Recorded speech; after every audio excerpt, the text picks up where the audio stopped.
Hello everyone, welcome to our channel Aarti prism where learning is a fun. आज की video उन सभी बच्चों, पेरेंट्स और टीचर्स के लिए है जिनको हमेशा ये परेशानी रहती है कि हम अपने बच्चे को यानी कि बच्चों को खुद भी ये टेंशन रहती है कि हम दिनों के नाम को याद करें तो कैसे करें। क्या कोई इसका आसान तरीका हो सकता है? इतनी बड़ी बड़ी स्पेलिंग्स हैं, इनको हम कैसे याद करें। तो आज मैं लेकर आई हूँ आपके लिए एक बहुत ही आसान सा तरीका जिससे आप इन दिनों के नाम को बड़ी आसानी से याद कर पाएंगे। तो चलिए देखते हैं ये तरीका क्या है। तो अभी आप स्क्रीन पर देख रहे हैं, यहाँ पर दिनों के नाम लिखे हुए हैं। एक बार इन दिनों के नाम को हम बोल लेते हैं। सोमवार, मंगलवार, बुधवार, वीरवार, शुक्रवार, शनिवार और ये रविवार। अभी आपने इनका उच्चारण किया तो आपने एक चीज़ देखी, इन शब्दों के पीछे जो बाद में के दो अक्षर हैं वो सेम टू सेम है। देखो इसमें भी वार, मंगलवार में भी पीछे वार है, बुधवार में भी, वीरवार में भी, शुक्रवार में भी, शनिवार में भी और रविवार में भी। तो अगर मैं इस वार को इधर यहाँ साइड में लिख देती हूँ, वार, कितनी आसान सी स्पेलिंग है ना ये। तो इस अगर हमें ये याद हो गया, और मैं तो सोच रही हूँ, मुझे लगता भी है कि आपको ये अभी तक याद भी हो गया होगा, क्योंकि दो ही अक्षर का तो शब्द है और बहुत ही छोटा भी है, कितना आसान है। तो ये हमने याद कर लिया तो समझ लो हमने इन दिनों के नाम की आधी स्पेलिंग तो याद कर ही ली है। तो अब बाकी की आधी स्पेलिंग्स को हम क्या करेंगे।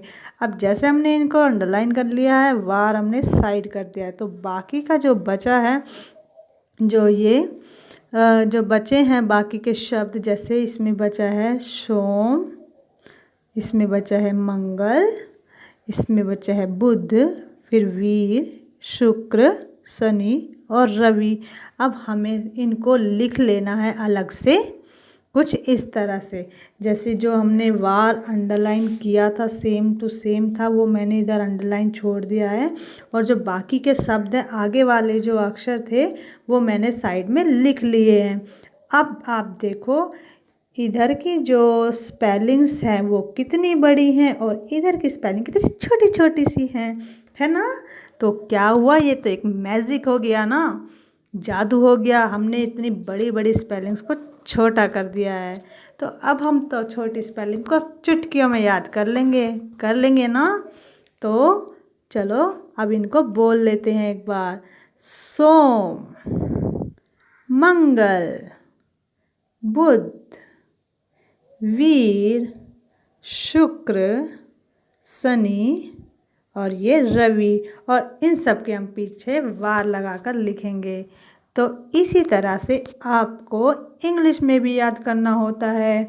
इंग्लिश में डेज नेम है ना, Sunday, Monday, Tuesday, Wednesday, Thursday, Friday and Saturday. तो अभी आप बताओ हमें इसमें क्या करना है। इसमें से हमें कॉमन वर्ड्स देखने हैं। तो कॉमन लेटर्स जो इसमें है पीछे DAY, सब में DAY है। ये देखो इसमें भी है, इसमें भी है, इसमें भी है, इसमें भी है और इसमें भी है, और हम इसको DAY को लिख लेते हैं। तो ये DAY 3 अक्षर की स्पेलिंग है और कितनी छोटी और आसान है। तो DAY याद हो गया हमें, यानी कि आधी सी स्पेलिंग तो याद हो ही गई है। तो बाकी के अक्षर को हम अलग से लिख लेंगे। अब ये देखो बाकी के अक्षर लिखने के बाद ये स्पेलिंग हो गई ना छोटी। जैसे अब संडे में से सिर्फ सन बचा है, SUN सन। मंडे में से MON बचा है, और TUES ये बचा है ट्यूसडे में से। तो ये भी थोड़ी सी बड़ी है, ज़्यादा नहीं है, 4 ही अक्षर की स्पेलिंग है।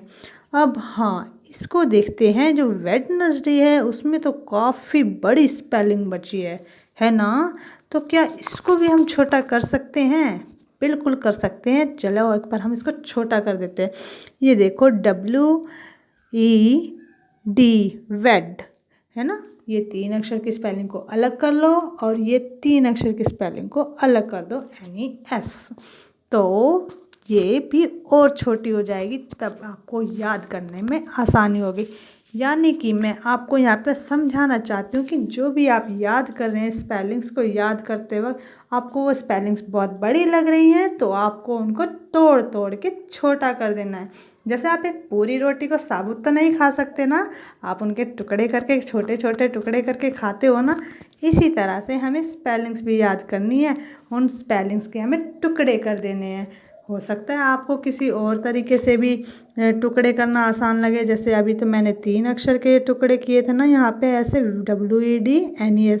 अगर आपको इसमें भी परेशानी हो रही है तो आप 2-2 अक्षर के कर सकते हो, वो आपके ऊपर डिपेंड करता है। आगे है थर्स। थर्स की भी थोड़ी सी बड़ी है, उसको भी आप 2 या 3 लेटर्स में तोड़ लेंगे। ठीक है, जैसे मैंने यहाँ पे ऐसे तोड़ दिया है इसको। फ्राइडे में FRI बचा है और सैटरडे में STUR। तो इस तरह से आप बड़ी स्पेलिंग्स को छोटा करके और बहुत ही आसानी से सभी वर्ड्स को, चाहे वो डेज नेम हो चाहे कुछ और काम आप याद कर रहे हो, बहुत ही आसानी से कर पाओगे। तो आपको ये आइडिया कैसा लगा ज़रूर बताएं। क्या आप इस तरीके से याद कर पा रहे हो? क्या अब आप आसानी से याद कर पा रहे हो? Bye bye.